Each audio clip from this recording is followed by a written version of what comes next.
my dad's dad was an entrepreneur. He was a capitalist. So the communists confiscated his businesses. They actually confiscated their house. They came into, and they lived in a small town, not a big house by any means. They came in and said, this house now belongs to the state. And you know what? We're going to cut it in half and we're going to put another family in here.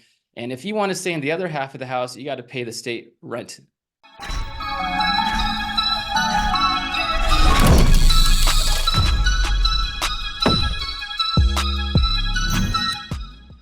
Hey guys, Rafi here from the End Game Investor. I got with me on the line Peter Spina of GoldSeek.com and SilverSeek.com. Don't pay attention to the years in the background over there. It's actually older than the background says. He's got to update his background. Peter's been in the gold and silver community since 1995, president of those two websites, and they've been around before Kitco apparently, which is a very familiar name in the business. So Peter, how are you doing today? Where are you right now? And how did you get into gold and silver? Why the mid 90s? It wasn't really popular back then. Like, what entered your head? Like, oh, I'm going to sell metals. Hi, Rafi. Well, thank you for having me on. Yeah, I started this site as a teenager, interested in my background's in computer science. So I have, I had an really awesome opportunity, actually looking back at it now, to get on the internet when the internet was still text-based, before the first images were kind of coming through and so on. So I got access to the internet. I had to really engage, and I was really interested in gold and silver, other interests as well. So I started 3 websites, one of them being on the gold and silver space. It was called the Golden Page back then. And it was just to cover the gold and silver markets and my interest, not just in the physical markets, but also the mining stocks, junior stocks. So back then I was subscribing, well, I wasn't subscribing, it was my father's subscription to the gold newsletter, which Brian Lundin, is continuing on now. He was still writing it back then. Jim Blanchard was the author back then. So I was introduced to South African gold stocks, which they were really focusing back then on, which had some incredible numbers. And if you go back actually to the 70s and 80s, some of those South African gold stocks were paying, I think, like 40-50% dividend yield, some incredible numbers at the height of the gold market. Really? But In the yeah, mid 90s? When was this? well, so back in the mid 90s, there was a company called Rand Gold, which got split up into Rand Gold Resources and another Rand Gold, which eventually got bought out, and now it's GOLD. Now Barrick actually got through a lot of series of acquisitions. But there were some really interesting gold stories down in South Africa. They were very cheap. But looking back at it, it actually wasn't the best opportunities, because South Africa has gone through some very difficult times, and it's been actually very not That's a what great equal place to invest. opportunity in government will do for you if the people that are going into government aren't very good at it. Yeah, and it's destroyed the mining sector. They used to be the #1 producing gold country in the world. I think it was around 1,000 tons back in 1980 at the peak of the gold price. And I don't know what they're down to, a few hundred tons a year. It's collapsed on them, and it's just a difficult situation. But for me, I was interested in precious metals because of my parents' background. They escaped the Czechoslovakian communist system, so they left. Well, they both escaped it and came to the United States eventually. What year did they leave? So my dad was in '68 when the Soviet invasion happened in August, the Prague Spring. He had an opportunity to leave the country because they had liberalized and allowed socialism with a human face, they called it. It was still socialism, another version of socialism, but with a little more freedom to speak and travel. So he went to Rome, and then the Warsaw Pact countries came in. So they came in and wiped out that attempt to gain more freedom. And then my mom, a year later, they made up a story about a funeral they had in New York, and the communists agreed to let them go on the condition they can only take 1 piece of luggage each and pretty much leave everything behind. So they did that and found a new start in the United States and America, which they've absolutely have had nothing. Growing up, it was just this is the dream. We've came to a country. It was just the ability to express yourself, to say things without fear, to be able to get employed where you want to go. Like my dad's dad was an entrepreneur. He was a capitalist. So the communists confiscated his businesses. They actually confiscated their house. They came into, and they lived in a small town, not a big house by any means. They came in and said, this house now belongs to the state. And you know what? We're going to cut it in half and we're going to put another family in here. And if you want to stay in the other half of the house, you got to pay the state rent. You Uh-huh. know, just That's pretty crazy bold stuff. theft. Yeah. Just evil stuff. They came into the house, went through their personal belongings, says, this is ours now, the state's blah, blah. So If you're worried about the government going into your house and insisting that your house is their house and going through all your stuff and all your closets and everything that you have in there, well, then you might want to get a dirty man safe. This interview is brought to you by That Safe, which it looks like a giant beer can. If you want to put beer in there, you can. It probably won't be so good. Maybe some wine you could age underground. But I don't really recommend putting wine or putting your gold and silver coins together with wine. It might be a good recipe. You could try it out if you have like, more than one dirty man safe. But here it is. You have here the little cap here, and you put this thing underground, and you have here the tiny little beer can. Not tiny. It's I measured it, the big size, the dirty old man safe, the biggest size that they have. It can fit about $1 million worth of gold in it. I don't recommend putting $1 million worth of gold in the dirty man safe. I recommend it as a safety measure. Put some of your metals in, diversify, spread it around, and you'll be able to sleep better. Please use the code ENDGAME10 for 10% off at checkout, and you'll support this channel while supporting yourself. And if the government comes in your house, they won't find it. Remember, use the code ENDGAME10 at checkout, and if you use the link in the description below, you'll get an extra 10 free coin holders, plastic coin holders you can put in your Dirty Man safe to store your coins or whatever else you want to put in there that's shaped like a coin. And now, back to the interview with Peter Spina. my dad was marked. He wasn't allowed to go to university, so he had no This opportunity was in the to. 60s in Czechoslovakia?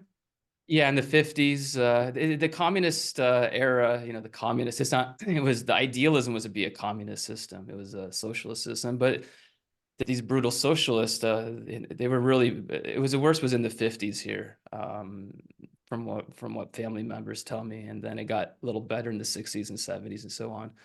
Mm-hmm. So yeah, that he had no hope. There was no reason to stay here. He couldn't go to university.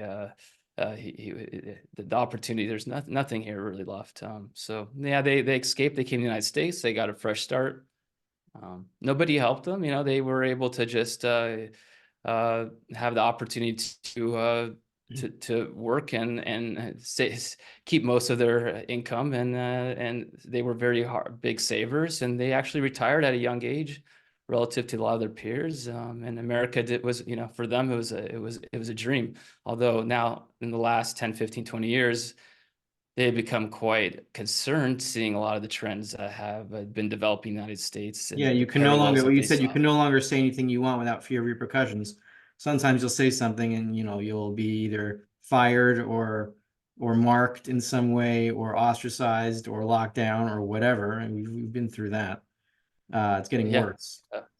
Absolutely. And so as you asked, where am I now? So I moved out of the United States. It's been over a decade. I spent a couple of years in Canada where I met my wife, and then we came over here in 2015 and have been here ever since. And one thing that I really enjoy about being here in Prague in the Czech Republic is that the population, those who've been maybe, I would say maybe 40 to 50 plus year olds, they've been through that difficult period, and they understand what it means to have open discussions, freedom of speech, and you don't feel those restrictions here. You can have, for the most part, a pretty normal conversation. Going back to the United States now, yeah, you got to be careful. You got to be, you have to be so sensitive to everything.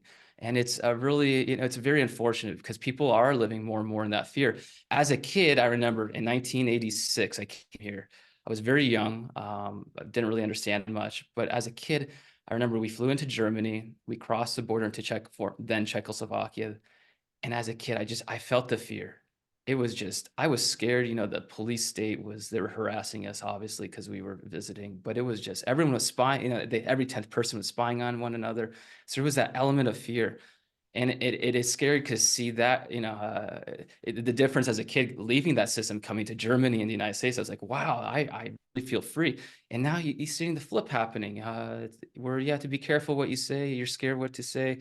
Yeah. In the West, here, not so much, although it's changing. But so yeah, I've been here for over for about a decade, and I really do love the elements of freedom I feel that are being lost in the West. And obviously, United States is a big country. I grew up in Colorado, and it was a lot more disconnected maybe from the East Coast politics. It was a small population back then, so we weren't really as and it, we felt pretty free growing up in Colorado. Would you say that it's your parents that instilled in you a connection or a love for real money or solid economic foundation? I mean, you're talking about the mid 90s when I would assume a kid your age who's a computer science uh, genius or whatever you want to call yourself would get sucked into a dot-com craze, just like people are getting sucked into a Bitcoin craze now. Very similar, but it didn't happen to you. And I see that sort of that similar. I don't know. I don't think you're anti-Bitcoin. You know, I think you would believe that people can use it if they want, but you sense a fakeness to it that I also see. And that was happening to you in the mid 90s. Maybe that's what attracted you to gold or something real and physical connected to your parents' experiences with communism and theft. Is that accurate? Absolutely, yeah. I mean, they came from a system where there was kind of like a two-tier system. You know, it was the local currency, and then there was a black market. And if you had U.S. dollars, uh, and we would send that also, you know, we would bring U.S. dollars over to relatives when we would come, because then they could exchange that, and then get access actually to foreign Western goods. They had a different system here, but anyway, yeah, they understood and also not just from themselves, but from their parents going through the different wars here, what can happen, and obviously the Weimar Republic being right next door. And there's a very shared history between the Czechs and the Germans.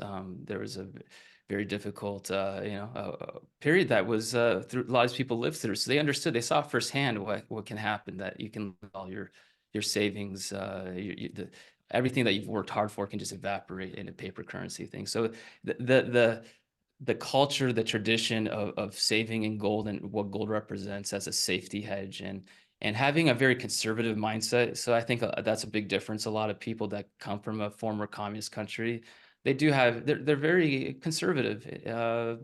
And even to this day, you see how the debt levels are compared to Western European countries. The Eastern European countries are very they don't take on huge debt levels. The government as well, they're a lot more careful. So, you know, there's a cultural aspect to it as well. But then you see that too in Germany. And when I go to some of the German gold shows, there's a huge line of individuals lining up to buy gold. There's a huge physical gold holdings among the German population. So that's a very Yeah, similar mindset. if you look in Germany, though, that country's it's really diving deep into authoritarianism now again.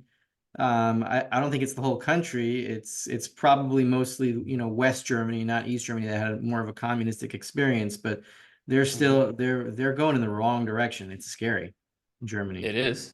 It's absolutely. I mean, it's really tearing. You see a big divide between the different belief systems. Like you say, Germany's a good example because you have the East and West side, and it's like Eastern Europe and Western Europe. Um, it's changing among the younger generation because you have the cultural influences for the West, changing opinions and attempts to change how people, you know, what they believe here. A lot of influences taking place, but yeah, definitely, like the former Czech president said, the climate change agenda is just another form of global communism.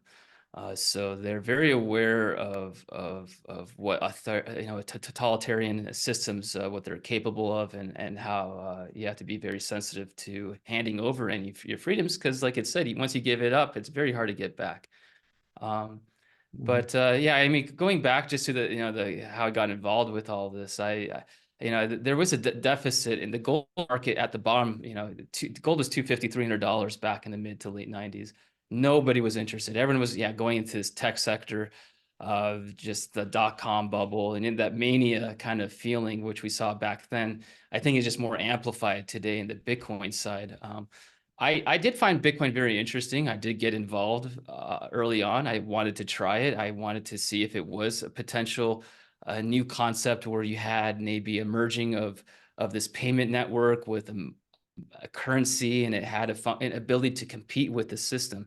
And I spent about a year when I got here to the Czech Republic, and it's called the Polerní Polis. It's an Institute for Crypto Anarchists. So I spent a year where every day the ecosystem was, you got to use Bitcoin or Litecoin to pay office rent, coffee, food, contractors, and so on. So it was an attempt to really actually try to use it, which was helpful to try to understand what it was. And there was a lot of things that were happening with Bitcoin back then. It got forked. There was Bitcoin Cash. There was another fork What back year is then. this? Like 2017, 2018, something like Yeah, that? 15, 16, 2016. Right. into 17. That was when I was really heavily into it. And I was a lot of things that people are saying now, I was saying back then, and I believe. So I kind of hear So myself. what changed your And mind? so, well, then things didn't, when Bitcoin Cash, when it broke off, obviously the second that Bitcoin got popular, the scalability is not there. So, this whole idea, this hopium that you have, this Lightning Network, which is just a joke, to take the payment. Bitcoin is a network. It's a decentralized network, and that network is unable to manage the capacity demands and can't compete with other networks. So they created another network that would handle all of that and then bring it back to the Bitcoin network. And just like this isn't working. This thing doesn't scale, and it gets clogged up. It gets expensive. And then I started hearing more the narrative that it's gold, that I saw more and more of the Wall Street kind of people coming into the market, into the Bitcoin space, and trying to promote it as this alternative to gold. And I was like, what? No, no, no, no, no, no. I had tested that theory as well for a while, but that absolutely not. It is not gold. Nothing. It's a good marketing job. So a bunch of I started to question my own beliefs, and the more I questioned, the more problems that came out about it. And I've seen some of what you've said as well. So we're on the same page on our beliefs here. But I believe back then there, and I told Mike Maloney back, about 10 years ago, that I thought that Bitcoin would be like the ultimate stock, that anyone in the world that could buy it, and it could turn the ultimate stock bubble. I mean, it can turn into the ultimate stock bubble because anyone in the world can buy it. There's a limited amount of shares, and you have something like, new technology like Bitcoin and crypto, and no one really seems to understand it. Even when I ask someone who buys Bitcoin, what do you own? They don't know. It's it's all, there's so much marketing, and then there's such a brand value to it. But he's just like, come on, this thing is worth $1.5 trillion. Fundamentally, it's not being used. And again, like you said, I'm not against it. I want to, if people want to come together and make something that works for themselves, an alternative to maybe the Western Union or credit cards that charge a lot to send money around, that's great. But it's not working that way, and there's a lot of issues. So yeah, there's a ton of questions around Bitcoin and crypto. It's amazing to see that collectively you have a $3 trillion market cap. It's turned into a speculative mania. I don't see where the actual fundamental value is in all of this. The valuations are extreme, and I just hate to see all these people just get caught up in this mania. And I'm such a contrarian. Even in the gold and silver space, when I see silver really started taking off, I start to kind of like, okay, what's going on? Always try to question your beliefs. So with crypto and that, I really have flipped my views, and I really have a lot of concerns on it, and not just on the price. I know it's like, here's a system where they want everyone in Bitcoin to eh, put your financial transactions into a public database. It's like, I Yeah. don't want that. I want privacy. That's one of Yeah, it's the key cornerstones of freedom. I want every politician, every government official to have every government transaction put into a public database. right. That's what we need to see. Yeah, that's not happening, but that is the direction we need to go in. So just one comment on Bitcoin, like nobody should be excited about gold. Nobody should be excited, maybe a little bit about silver because it can move faster. But in terms of the stable money, being excited about price movements in gold is a problem. It doesn't make sense because it's money, and the higher it goes, the less stable civilization becomes. If you're going to insist that Bitcoin is money, and then you're going to be watching it and saying, "Oh, it went up another $1,000," like, how is that money? Money's Yeah. supposed to be No. stable. It's supposed to be a payment mechanism. It's supposed to not move. That's the entire point. But just in a very basic sense, like it's got all blockchain has all of the secondary characteristics of a good money, that and all of those secondary characteristics, fungibility, divisibility, ease of transfer. Even let's assume it was very cheap to transfer and all those network problems weren't there. Let's just give Bitcoin every attribute that gold has that makes it secondarily a great money and make it even better. It's still, there's nothing there. It's not a thing. And then people come back to me and it's like, well, why does money have to be a thing? Well, because that's how trade starts. Like, what if you can't get that point, you're missing the entire foundation of what trade and an economy actually is, and you're just going after the secondary characteristics that are attached to literally absolutely nothing. And what's sad is that, they're suckering people into this with this belief that it is money. They're promoting these ideas, and this is in a time when you should be protecting, taking very conservative and protective measures. But people, to me, that we've been given a window here to protect yourself. The system is very destabilized. Like you said, a currency shouldn't be volatile. But even the gold price being volatile, that's a reflection of the dollar's issues. Yeah. Fiat currencies, the Bitcoin price is to me, it's just a derivative of the dollar. It's just another dollar derivative gambling Yeah, token that's that exactly how people I are see it. able to steal money from one another. At this point, it hasn't. I don't see anything really fundamentally, driving this except for extreme speculation and gambling. Right. It's It, it's it, you're it chasing other people's fantasies. People chasing their own fantasies at each other, and it's a circle. Like, at least yeah, with tulips, I could say, oh, well, for some reason, people really started liking flowers. All right. I mean, it's weird, but I like flowers too sometimes. Sometimes I'm willing yeah, to pay more, sometimes less. But the Bitcoin thing, I'm seeing like 10 years into the future or 20 years into the future, somebody trying to explain what the hell happened here. And they're yeah. going after a code of nothing. And then people, in economics class raising their hand saying, why did they do that? And the teacher's like, you know, I don't really know. I can't really explain it. It's just nuts. Human psychology mania, and it really is a good study, use case. It's kind of like what you're able to do. And you got to be careful too, because I see this also when the gold market got really exciting, and the junior stocks were taking off. It's also something a lot of people don't understand: geology. I mean, it is a really difficult subject matter. So you get a lot of these like kind of scammers coming around, like you see in the crypto Yeah. space. A lot of the altcoins is like, here's a property, it is going to do this and that, and you can really manipulate people into believing things that aren't true because they don't understand what's going on. And with crypto, it's such a it's a new technology, and they see all the young kids now going in it, but and it's really more boomers and older retail guys I've seen now buying up that are getting suckered into it. And it's actually, I don't think it's the institutions that are buying this ETFs. From what I've seen, it's actually a lot of retail guys still chasing it.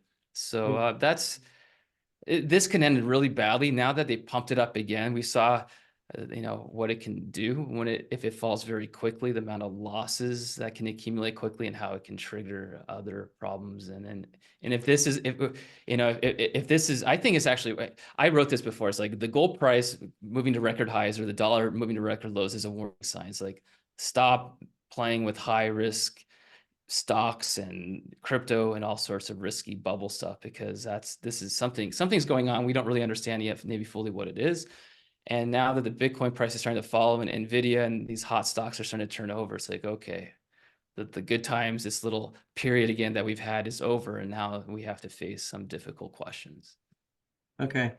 So yeah, I pretty much agree with that. I want to switch gears here.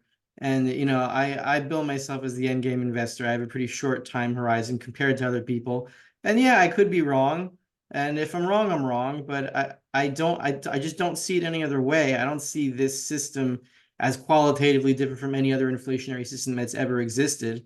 It just has a much bigger pot to steal from. So there's a lot more ups and downs in the middle of that collapse that I might not see. But from what I can see, this system isn't going to last more than a year or two. And yeah, I've said that before, and I've been wrong before, and I could be wrong again. Maybe I just have a block. But what do you see in terms of the end of this? How does it end? Do we end with using gold and silver coins, exchanging them for goods and services in a very basic sense? or do we quickly reestablish a derivative system more honest? What happens to the banks? Like what happens to the world? What are you seeing as the end of this?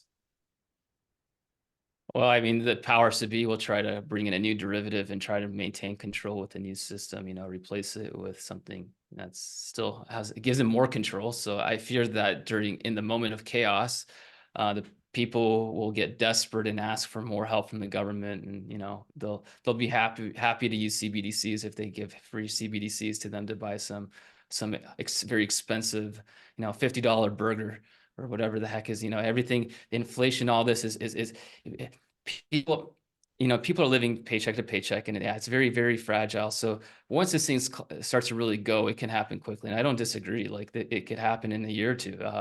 Can they patch it and keep it going for several more years? I know I don't have a firm opinion when it's going to go, but we're in a very risky state right now. Obviously, it's hard to be optimistic when things have started to progress to the point where there are these issues where the whole system, which is just leverage, debt, leverage, risk, leverage, just everything is just so out of whack. Everything has just been so manipulated that it has to get a reset.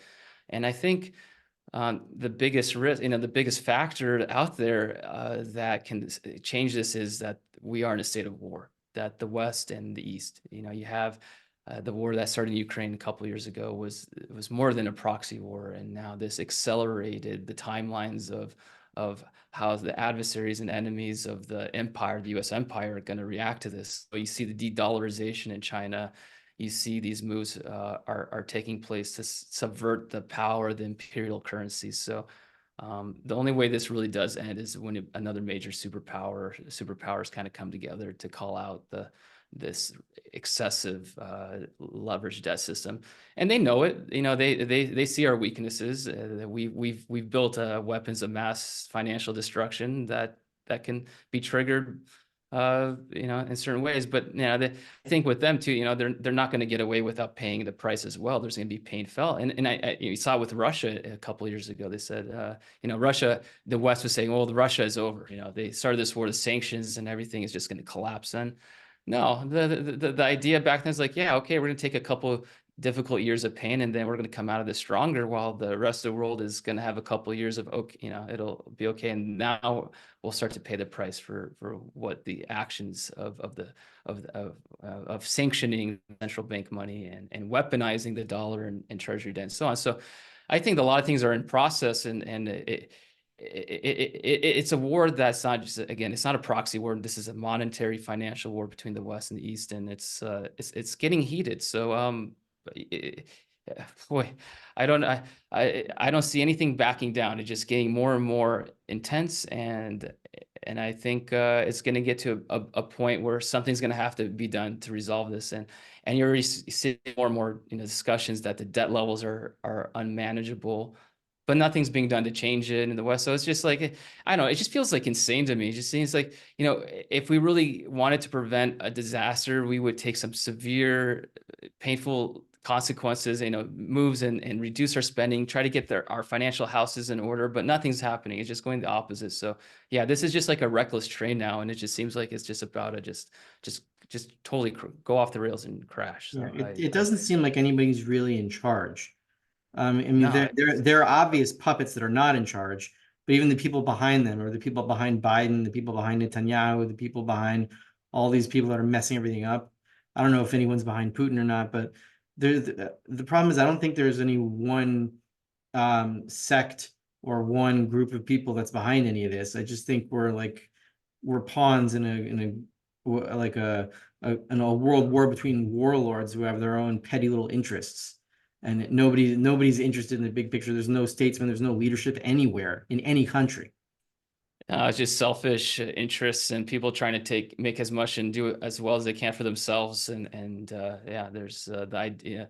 The, obviously, and you just see it from the U.S. perspective, just like Doug Casey's said it before. It's democracy is mob rule dressed up in a sports jacket, and people are just going to keep voting themselves out the treasury, trying to get as much as they can while they can before it all collapses. And it just feels like that mentality. Whereas when you see like maybe in China and not that I would want to live there or anything, but they're a lot more intelligent in how they're dealing with this, and they're playing a game. And if we don't realize what's going on, I think there's a real power shift taking place. And I've only been to Asia once, several years ago, but it's very obvious. Um, this is their decade, this century. This is where they're coming up and rising, and they're hungry, and they want to have the same lifestyles that we have in the West. They want to be able to just consume and let the rest of the world work at their expense. And obviously there's that's not possible. The resources aren't out there for everyone to live like we do in the United States and the West. There's so many issues at play, and yeah, I think the things are happening pretty quickly now. So individually, I think from what you're saying too, is the end game is what do you do to protect yourself, and what are the best options, and Mhm. Probably to be in a country that has a certain basic respect for liberty in terms of a value in itself. There seems to be that in the Czech Republic to some level. I don't know how deep it goes, but if you have an old generation that grew up under communism, that can help because they know what it's like.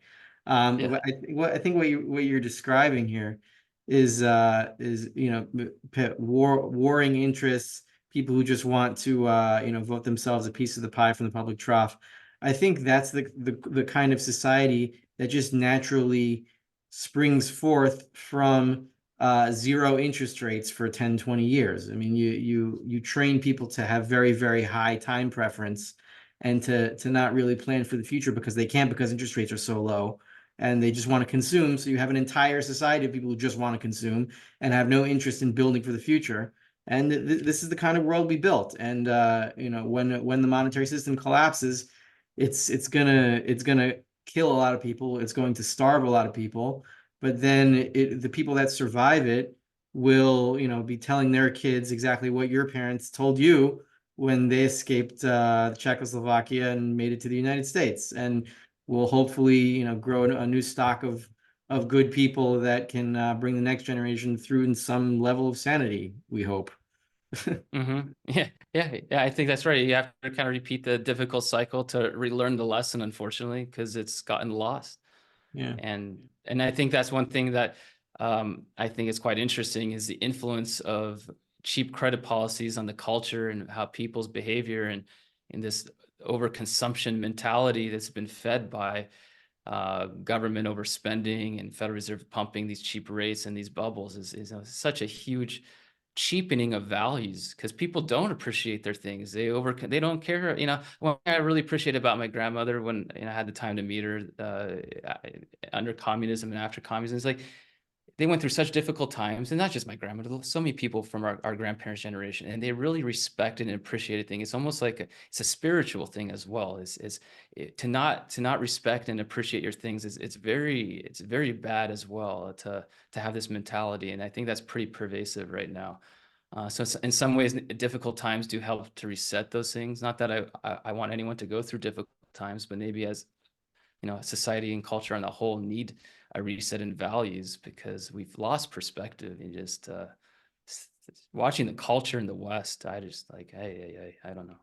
That's Yeah. kind of something needs to change. Yeah, I mean, we'll spring back. It's just a question of how much pain we have to go through, because inevitably that's what happens.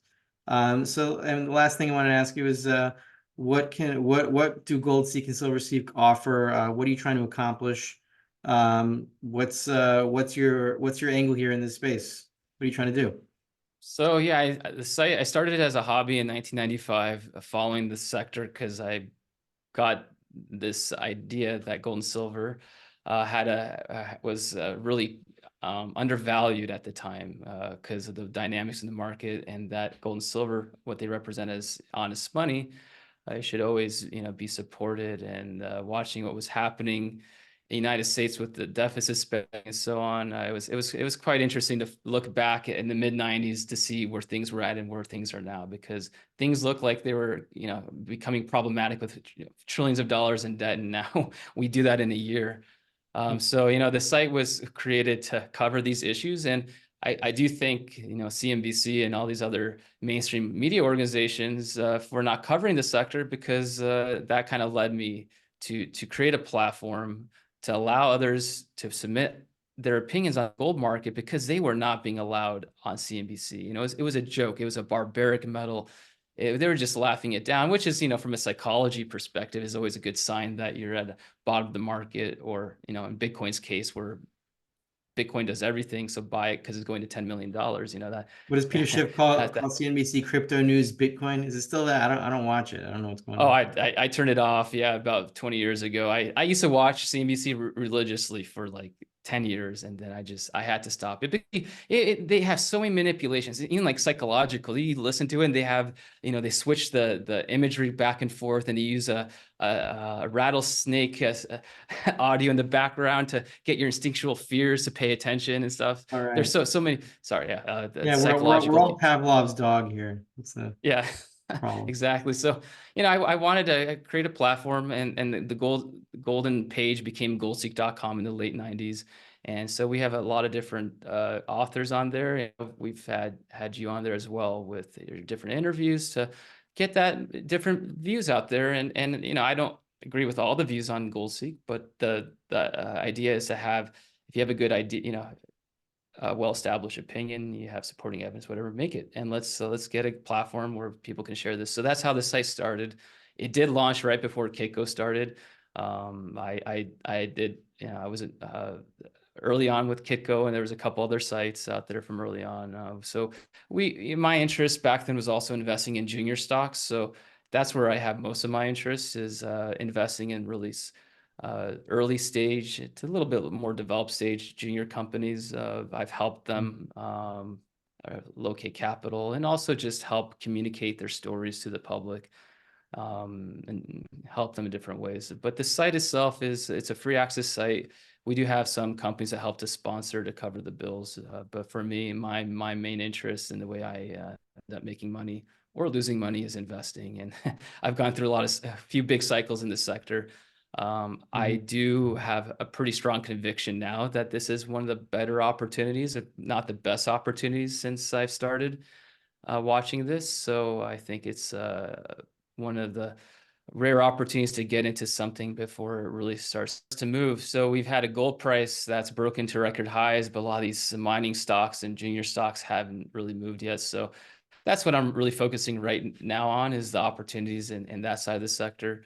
So Gold and Silver Seek, you can get the latest news and information on the gold sector, different opinions, and I'm also contributing to the site here and there as well. Yeah, when a community starts to coalesce around junior mining stocks, like it's coalescing around Bitcoin now, and you have all these people that are insisting that junior gold mining stocks are like, they're going to go to like 5, 6,000, 10,000% or whatever. That's when we know, we should probably get out. So we're nowhere near that. Nobody likes them.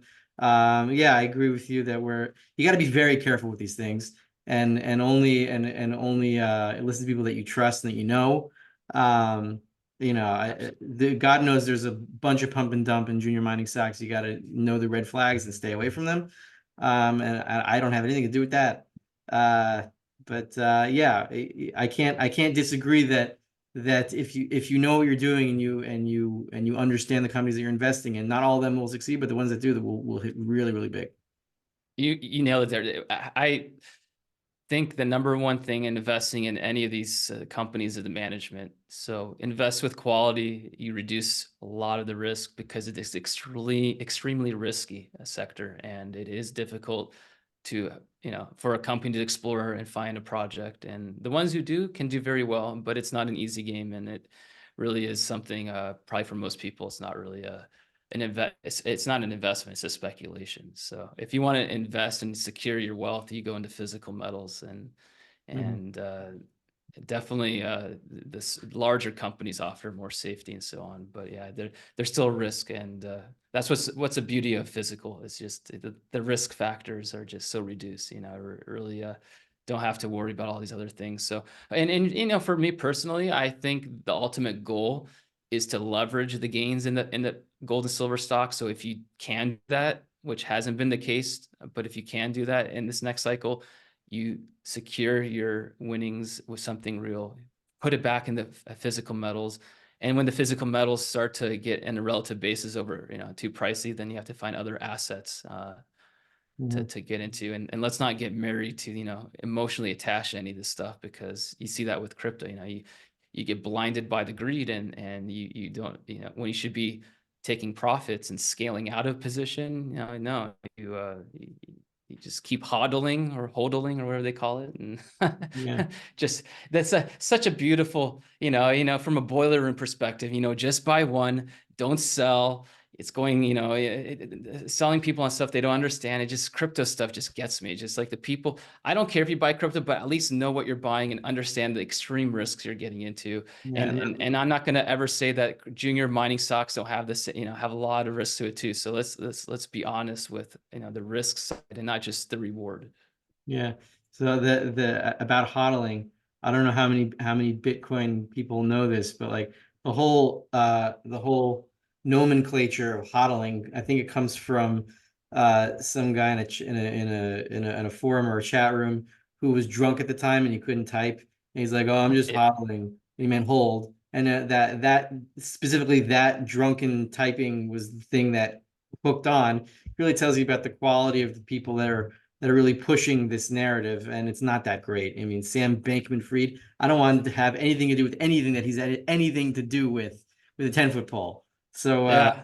Yeah. just leave It's me out there. of it. There's a lot. You got to be very careful. I've seen a lot, and I've helped to uncover a couple of crypto frauds, and I think in the altcoin space especially, my gosh, that's just, it's a wild, wild west, and you're just asking for it. It's most of it is just scammers. So Yeah. don't touch it. All right, Peter. It was good talking to you. I'm glad we could Likewise. connect and Thanks for not having me. not allow any of the forces that are trying to rip communities apart. And we both know what we're referring to. So I felt it was important to talk to you to just touch base and reconnect, and like adults, and just knowing that we disagree on certain political issues, whatever, we can just put that aside and move forward with what we know is the truth. That's all. Thank you for inviting me on, Rafi, and being able to have a conversation. Appreciate it. Thanks for coming. All right.